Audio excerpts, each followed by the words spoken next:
আজাদীপ্রিয় মানুষ তারা রক্ত দিতে জেনেছে, জীবন দিতে জেনেছে, তাদেরকে হত্যা করা যাবে, হাদিদেরকে হত্যা করা যাবে, শহীদ করা যাবে, পরাজিত করা যাবে না ইনশাআল্লাহ। আমরা অপরাজেয়, অপ্রতিহত, অপ্রতিরোধ।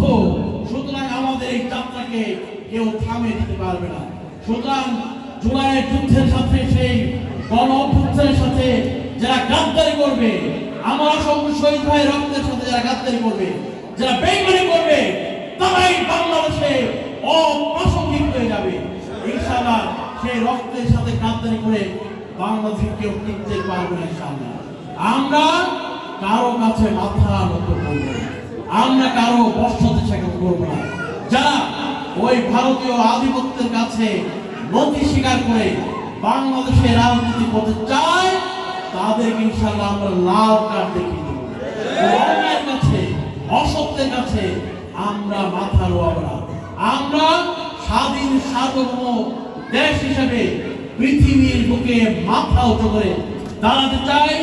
একটা নতুন, আরো ঝলমলো, অনন্য, সুন্দর নতুন বাংলাদেশ করতে চাই। এবং এই স্বপ্নকে কেউ ধূলিসাৎ করতে পারবে না। বরঞ্চ বাংলাদেশকে আবার ভারতীয় দাসত্ব দিয়ে যারা পিছিয়ে দিতে চায়, যারা আবার আধিপত্যের জিঞ্জিরকে পায়ে পড়তে চায়, তাদেরকে আমরা হুঁশিয়ার করে দিতে চাই। বাংলাদেশের তরুণ ছাত্র জেগেছে, ইনশাআল্লাহ তারা রক্ত দিতে জেনেছে, জীবন দিতে জেনেছে। তারা বুকের পাজে রক্ত ফেলে দিয়ে অন্যায় অসত্যের বিরুদ্ধে, সেই বর্ষতার বিরুদ্ধে তারা জীবন দিতে শিখেছে। এই তরুণ ছাত্র জনতা থেকে দমিয়ে রাখা যাবে না। এই ছাত্র জনতা আর দমবে না, তাদেরকে দমিয়ে রাখা যাবে না। আমার আজকে আমাদের সামনে এক কঠিন পরীক্ষা অপেক্ষা করছে। 12 জুলাই ইনশাআল্লাহ দুটি ভোট হবে। একটা ভোট হচ্ছে এদেশের ভবিষ্যৎ নির্মাণের ভোট। সেই ভোট হচ্ছে হা না ভোট। আমরা কিসের পক্ষে ভোট দেব? হা এর পক্ষে ভোট দেব। হা মানে হচ্ছে আজাদী, হা মানে হচ্ছে ইনসাফ, হা মানে হচ্ছে শান্তি, হা মানে হচ্ছে ইনক্লুসিভ বাংলাদেশ, যেখানে হিন্দু, বৌদ্ধ, খ্রিস্টান সবাই মিলে একটা শান্তিপূর্ণ সমাজ আমরা গঠন করব। হা মানে হচ্ছে বৈষম্যের বিরুদ্ধে লড়াই, হা মানে হচ্ছে সমস্ত অন্যায়, অসত্য, অন্যায়ের বিরুদ্ধে পতন ব্যক্ত পিঠাঘাত। সেই হায়ের পক্ষে আমরা থাকবো এবং বাংলাদেশের প্রতিটা অলি গলি, টেকনাফ থেকে তেতুলিয়া, রূপসা থেকে পাতুলিয়া, প্রত্যেকটা জায়গায় মানুষকে গণমানুষকে আমরা ইনশাআল্লাহ জাগিয়ে তুলবো।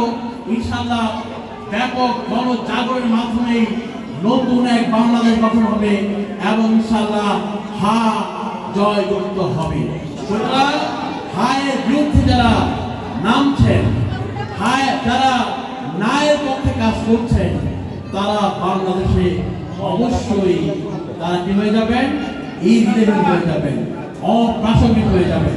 এই জন্য আমার আসল এই যে আমাদের সামনে যে ভোট যুদ্ধ আছে, যে ব্যালট যুদ্ধ আছে, সেখানে আমরা ব্যালট বিপ্লবের মাধ্যমে ভারতীয় জোটকে আমরা ব্যাপকভাবে নির্বাচিত করি।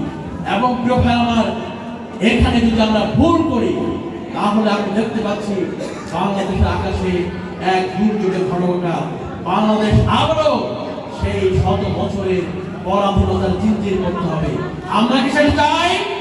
যদি না চাই, অবশ্যই আমাদের ইসলাম দৃঢ়তা নিয়ে প্রতিভা আন্দোলন গড়ে তুলতে হবে এবং যারা পরিবর্তনের পক্ষে, নতুন বাংলাদেশ নির্মাণের পক্ষে, দিনের আলোকে, ইসলামের আলোকে, সত্য সুন্দর আলোকে একটি সুন্দর রকম দেশ গঠন করতে চায়, তাদের পক্ষে আমরা ভোট দিব এবং সেই সাথে হাকে জয়যুক্ত করে ইনশাআল্লাহ নতুন বাংলাদেশের স্বপ্নকে আমরা সফল করব। আসুন সেই সংগ্রামে আমরা সবাই সামিল হই। সেই পরিবর্তনের লক্ষ্যে আমরা এক একজন সৈনিক এবং সেনাপতি হিসেবে ভূমিকা রাখি। সবাইকে সেই উদাত্ত আহ্বান রেখে আমার বক্তব্য এখানে শেষ করছি। আসসালামু আলাইকুম ওয়া রাহমাতুল্লাহি ওয়া বারাকাতুহু।